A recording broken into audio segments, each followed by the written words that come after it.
नमस्कार दोस्तों, आप सबका स्वागत है मेरे यूट्यूब चैनल डेस्टिनी पाथ में। आज हम बात करेंगे एरीज लगन यानी कि मेष लगन वालों के लिए फरवरी का महीना 2023 कैसा रहेगा। पर आगे बढ़ने से पहले मैं आप सबको बताना चाहूंगी मेरी सारी प्रिडिक्शन लगन कुंडली पर आधारित है, यानी कि अगर आपकी लगन कुंडली में 1 लिखा है तो ये प्रिडिक्शन आपके लिए बहुत महत्वपूर्ण रहेगी। शुरू करते हैं। अगर किसी की मंगल की महादशा, अंतरदशा या पर्यंतर दशा चल रही है, जैसे कि आप जानते हैं मंगल आपके पहले और 8वें भाव के मालिक हैं, स्वामी हैं, तो आपने क्या करना है, आपने मंगल जैसे दूसरे घर में है तो अपनी वाणी पर नियंत्रण रखना है। अपने कुटुंब और भाई बंधुओं से किसी प्रकार के विवाद में नहीं पड़ना है। जब आपकी पूरी फैमिली इकट्ठी हो, पूरा परिवार एकत्रित हो, अच्छा समय व्यतीत कर रहे हो, तो आपने सोच समझ कर बोलना है, नहीं तो ये मुंह में आया हुआ मंगल कहीं ना कहीं दिक्कत दे जाएगा। अब पहले मंगल चंद्रमा की राशि में है तो धन तो आता रहेगा। आपके चार्ट में चंद्रमा अगर 6, 8, 12 में नहीं हुए, पीड़ित नहीं है, शुभ है, तो आपको चंद्रमा शुभ प्रभाव देंगे, यानी कि भूमि वाहन से आपको लाभ कराएंगे और स्टूडेंट्स का पढ़ाई में भी प्रदर्शन अच्छा रहेगा। और इसी के विपरीत अगर मंगल अशुभ स्थितियों में है तो आपको भूमि वाहन से लेकर दिक्कत होगी और स्टूडेंट्स का पढ़ाई में मन नहीं लगेगा। तो आपकी कुंडली के चंद्रमा के अकॉर्डिंग ही आपका चंद्रमा का प्रभाव आपको मिलेगा। और उसके बाद 24 फरवरी को मंगल अपने ही नक्षत्र में जाएंगे, तो उसके 24 फरवरी के बाद आपको चोट आदि से बचना है, स्वास्थ्य का भी ध्यान रखना है। और अब मंगल की दृष्टियों की बात करते हैं। मंगल की चौथी दृष्टि जो है आपके पंचम भाव में है, आपकी संतान के लिए अच्छी नहीं रहेगी। जिससे आप प्यार करते हैं उससे भी आपका विवाद करा सकती है, इसलिए बोलते समय थोड़ा सा सावधान रहें और संतान के स्वास्थ्य का ध्यान रखें। और जो लोग शेयर मार्केट के काम में हैं वो भी सोच समझ कर कार्य करें, नहीं तो किसी प्रकार का घाटा भी लग सकता है। और उसकी मंगल की 7वीं दृष्टि आपके अष्टम भाव में रहेगी, जो कि उसकी अपनी ही राशि है। तो क्या होगा कि आपको फायदा होगा, आपको रुका हुआ धन मिल सकता है, इंश्योरेंस आदि से धन लाभ हो सकता है, या कोई पैतृक संपत्ति आपको मिल सकती है। और उसकी 8वीं दृष्टि आपके नवम भाव पर रहेगी, तो पिता की सेहत से संबंधित दिक्कत आ सकती है। थोड़ा पिता की सेहत का ध्यान रखें और लंबी दूरी की यात्राएं भी थोड़ा सोच समझ कर करें और सावधानी से करें। उसके बाद बात करते हैं राहु। राहु ग्रह की अगर दशा या महादशा चल रही है या पर्यंतर दशा चल रही है, जैसे आपको मैंने पहले बताया, राहु आपके पहले घर में बैठा है और मंगल की राशि में बैठा है, तो मंगल के ही रिजल्ट देगा। आपको अपने अंदर एक ऊर्जा का संचार अधिक बढ़ता हुआ दिखेगा, परंतु आपने अपनी वाणी पर काबू रखना है, अपने विचारों पर काबू रखना है। आपका मान सम्मान भी ये समय बढ़ाकर देगा, लेकिन आपके अपने व्यवहार के चलते, यानी कि आपको सोच समझ कर बोलना है। जैसे आप बोलेंगे, व्यवहार रखेंगे, वैसा ही आपको ये राहु परिणाम देगा। उसके बाद राहु शुक्र के नक्षत्र में होंगे, तो शुक्र आपके 2 और 7वें भाव के मालिक हैं, तो धन की स्थिति अच्छी रहेगी। सप्तम भाव के स्वामी है, तो मैरिड लाइफ यानी कि दाम्पत्य जीवन भी ठीक रहेगा। आपके व्यापार में भी आपकी तरक्की होगी, लेकिन आपको एक्स्ट्रा मैरिटल अफेयर में नहीं पड़ना है, नहीं तो आपको बदनामी भी मिल सकती है। तो इस चीज के लिए भी आप सावधान रहें।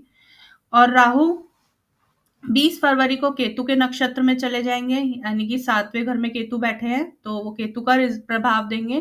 तो दाम्पत्य जीवन में विवाद करा सकते हैं, पार्टनर की सेहत खराब करा सकते हैं।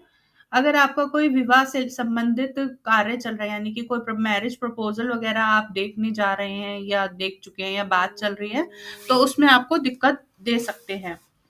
अब बात करते हैं चंद्रमा की महादशा, अंतरदशा या पर्यंतर दशा चल रही है। चंद्रमा जैसे आपके चौथे भाव के स्वामी हैं, अगर दशा चल रही है तो चंद्रमा आपकी कुंडली में अच्छे बैठे हैं तो बहुत अच्छे फल देंगे। आपको भूमि, वाहन, कृषि, शिक्षा आदि से फायदा देंगे। स्टूडेंट्स का प्रदर्शन मैंने जैसे पहले बताया था अच्छा रहेगा।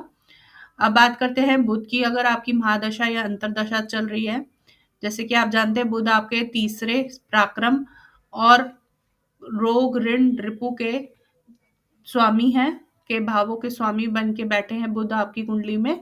तो आप शुरू में ये धनु राशि में रहेंगे, जैसे मैंने बताया था शुरू के 1 हफ्ते में।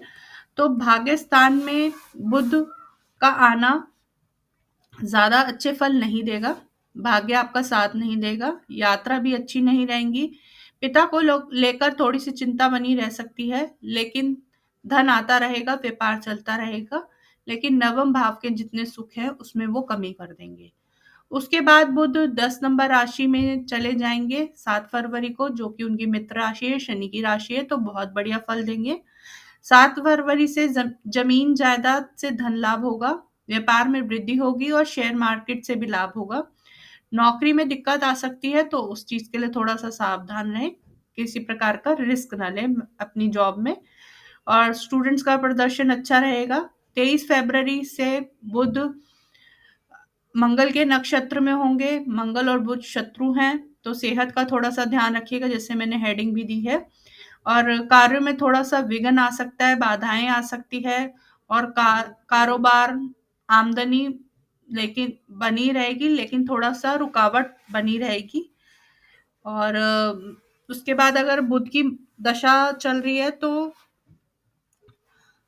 खुद के बल से या भाई बंधुओं के सहयोग से ही कार्यों में आपको सफलता मिलेगी। तो बुध इस चीज में आपको एक अच्छा प्रभाव देंगे, इसलिए अपने बोलने से, जैसे कि मंगल आपके दूसरे घर में है, अपने भाई बंधुओं से और अपने व्यापारी सर्कल से ज्यादा दिक्कत ना बढ़ाएं, अच्छे संबंध बनाए रखें। अब बात करते हैं, अगर सूर्य की महादशा, अंतरदशा और पर्यंतर दशा चल रही है, तो देखा जाए ये ज़्यादा अच्छी नहीं जाएगी, क्योंकि सूर्य पहले मकर राशि में है, तो सूर्य और शनि शत्रु हैं। 13 जनवरी तक कार्य अटक-अटक के चलेंगे, सरकारी कार्यों में भी दिक्कत रहेगी आपको। लेकिन सूर्य शुरू के हफ्ते में चंद्रमा के नक्षत्र में होंगे, तो उस समय क्या है कि ज़मीन जायदाद संबंधित कार्यों में सफलता मिल सकती है। पढ़ाई में भी स्टूडेंट्स को अच्छी सफलता मिल सकती है। उसके बाद 7 फरवरी से सूर्य मंगल के नक्षत्र में जाएँगे, आर्थिक पक्ष को मजबूत करेंगे, कार्यों में सफलता प्राप्त होगी। 19 फरवरी से सूर्य राहु के नक्षत्र में जाएँगे, कुंभ राशि में जाएँगे। फिर वही होगा आपके साथ, सरकारी कार्यों में बाधाएँ आएँगी, अपनी सेहत का ध्यान रखें, सेहत भी खराब हो सकती है, संतान पक्ष से चिंता हो सकती है, शेयर मार्केट में नुकसान हो सकता है। तो सूर्य का फल ज़्यादा अच्छा नहीं रहेगा 13 फरवरी से। उसके बाद बात करते हैं कि जिसकी शनि की महादशा, अंतरदशा या परांतर दशा चल रही है। तो शनि जैसे कि आपके 10वें और 11वें घर, यानी कि आपके कर्म भाव और लाभ भाव के स्वामी हैं, और कर्म भाव में ही 2.5 साल के लिए गोचर कर रहे हैं, आके बैठ गए हैं।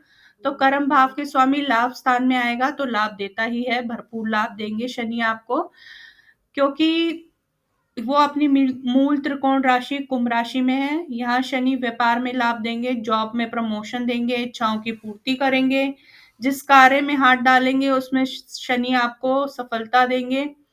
अगर आप शनि से संबंधित कार्य कर रहे हैं, जैसे कि लोहा, लकड़ी, कंस्ट्रक्शन, लेकर, चमड़ा, इन सभी कार्यों से जो शनि के अंडर आते हैं, उनमें अगर आप डील कर रहे हैं, तो आपको बहुत अच्छे नतीजे मिलेंगे। शनि इस समय मंगल के नक्षत्र में भी होंगे, तो लाभ तो देंगे ही। जातक इस टाइम पे ऐसा हो जाएगा 2.5 साल के लिए कि वो अपने लाभ खुद ही प्राप्त कर लेगा, जिस भी कीमत पे उसे करना पड़े, और कहीं न कहीं आपको गुप्त धन भी दे सकते हैं, और आपका मान-सम्मान भी ये शनि बढ़ाएँगे। शनि की दृष्टि की बात करते हैं हम। शनि की 3 दृष्टियाँ होती हैं, तीसरी, 7वीं और 10वीं। तो तीसरी दृष्टि जो है वो आपके लगन पे पड़ रही है, तो सेहत का थोड़ा-सा ध्यान रखें।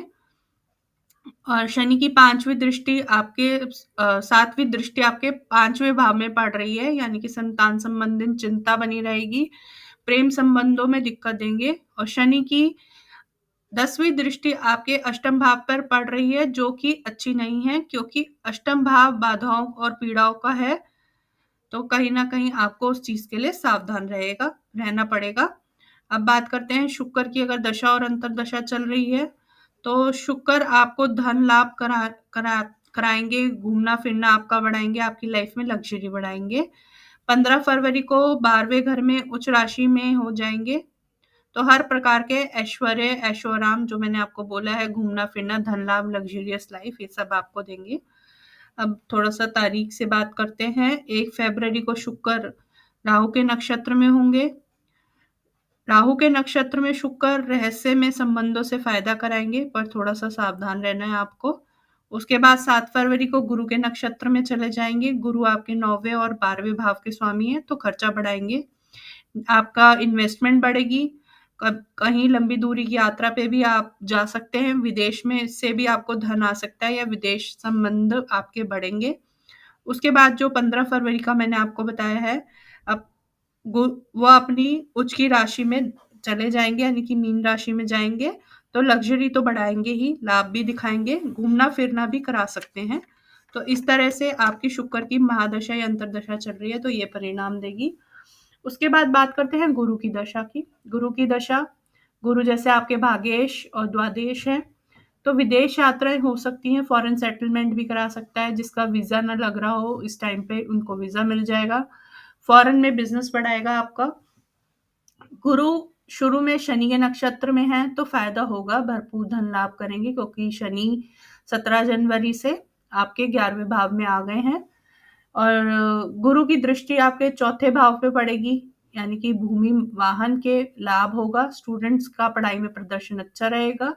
उसके बाद गुरु की 7वीं दृष्टि आपके छठे भाव में पड़ेगी, तो आपको लोन मिल सकता है। स्वास्थ्य को लेकर ध्यान रखें और शत्रुओं से बच कर रहें।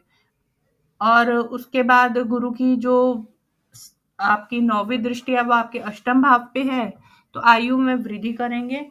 कहीं न कहीं आपकी जो बाधाएँ हैं, उलझनें हैं, उनको गुरुदेव थोड़ा-सा कम करेंगे। तो अब आगे बढ़ते हैं, मंथली प्रेडिक्शन करते हैं। जिन लोगों को ये नहीं पता उनकी क्या दशा, अंतर्दशा और महादशा चल रही है, उनके लिए डेट वाइज़ यानी कि दिन के अकॉर्डिंग हम प्रेडिक्शन करते हैं। 1 से 14 फ़रवरी में जो टाइम है उसमें आपका साहस आपको बढ़ता दिखेगा, भाई-बंधुओं का सहयोग मिलेगा, उनके सहयोग से आपको किसी न किसी प्रकार का लाभ मिलेगा। उसके बाद 15 फरवरी से 24 फरवरी मन में आप बहुत प्रसन्नता महसूस करेंगे, बहुत खुशी का अनुभव होगा। आप अपनी मदर के साथ के रिलेशन इम्प्रूव करेंगे और घर घर के एटमॉस्फेयर से आप या घर के सुकून में आपको बहुत अच्छा महसूस होगा। तो ये आपका खुशनुमा समय है। और उसके बाद 25 फरवरी से 4 मार्च तक के लिए रोमांटिक टाइम है। आप जिसको किसी को प्रपोज़ करना चाहते हैं, उसके लिए ये टाइम बहुत अच्छा है प्रपोज़ करने के लिए। आपका जिसको भी आप प्रपोज़ करेंगे, आपको पॉज़िटिव आंसर ही मिलेगा। और आप अपने बच्चों के साथ अच्छा समय व्यतीत करेंगे इस समय। थोड़ा-सा आपके बच्चों की तरफ लगाव, झुकाव बढ़ता हुआ आप महसूस करेंगे। स्टूडेंट्स के लिए भी अच्छा टाइम है। और जो लोग जॉबलेस हैं, 7 फरवरी एक अच्छा टाइम है। और उस अब शुरू के 1 हफ्ते में आपको जॉब मिल सकती है और उसके बाद 24 फरवरी के बाद ही आपका योग बनेगा, तब आपको जॉब मिलेगी। अगर आपको हेरिडेशन या वारसे चाहिए तो गुरु 12वें में है, तो आपको वो मिल सकता है। और इसी गुरु 12वें की वजह से घर के किसी बड़े की सेहत को भी के लिए भी खर्चा हो सकता है, तो उसका थोड़ा-सा ध्यान रखें। बिज़नेस के लिए एक अच्छा टाइम है क्योंकि 10वें का स्वामी 11वें में यानी कि शनि 10वें के मालिक होके 11वें में अपनी मूल त्रिकोण राशि में बैठे हैं, तो 2.5 साल ये प्रॉमिस है आपका कि आपको अपने व्यापार से फ़ायदा ही होगा। थोड़ा-सा सेहत के लिए सावधान रहना है 8 से 24 फरवरी तक। और स्टूडेंट्स जो हैं वो 20 फरवरी तक मेहनत करते रहें। और मैरिज का मैं अभी कोई योग नहीं देख रही हूँ। शेयर मार्केट वालों के लिए 20 फरवरी के बाद एक अच्छा टाइम है। ये है आपकी ओवरऑल प्रेडिक्शन। और अब बात करते हैं उपायों की। उपाय में है राहु का उपाय आप कर सकते हैं क्योंकि राहु आपको मान-सम्मान बढ़ाकर देंगे। तो आप राहु का उपाय करिए और साथ-साथ आप सूर्य का भी उपाय करिए। आपने क्या करना है, गुड़ और गेहूँ को एक तांबे के बर्तन में रख कर मंदिर में दान करना है। आप ये हफ्ते की हफ्ते करिए, हर रविवार करिए, आपको बहुत अच्छा रिज़ल्ट मिलेगा। उसके बाद राहु का उपाय क्या करना है आपने, राहु के उपाय के लिए आपने अपने घर के आस-पास जो भी आपको सैनिटरी वर्कर यानी कि स्वीपर वगैरह कोई मिले, तो आपने उसे अपनी इच्छा के अनुसार दान करना है। यानी कि आप उसे भोजन करा सकते हैं, सर्दियाँ हैं चाय पिला सकते हैं या नगद धन का दान कर सकते हैं। तो इससे आपको राहु भी एक अच्छे परिणाम देंगे। धन्यवाद। अगर आपको मेरी प्रिडिक्शन अच्छी लगती है तो मेरे चैनल को लाइक करें, सब्सक्राइब करें और शेयर करें ताकि आगे भी मैं आपके लिए ऐसी प्रिडिक्शन ला सकूँ।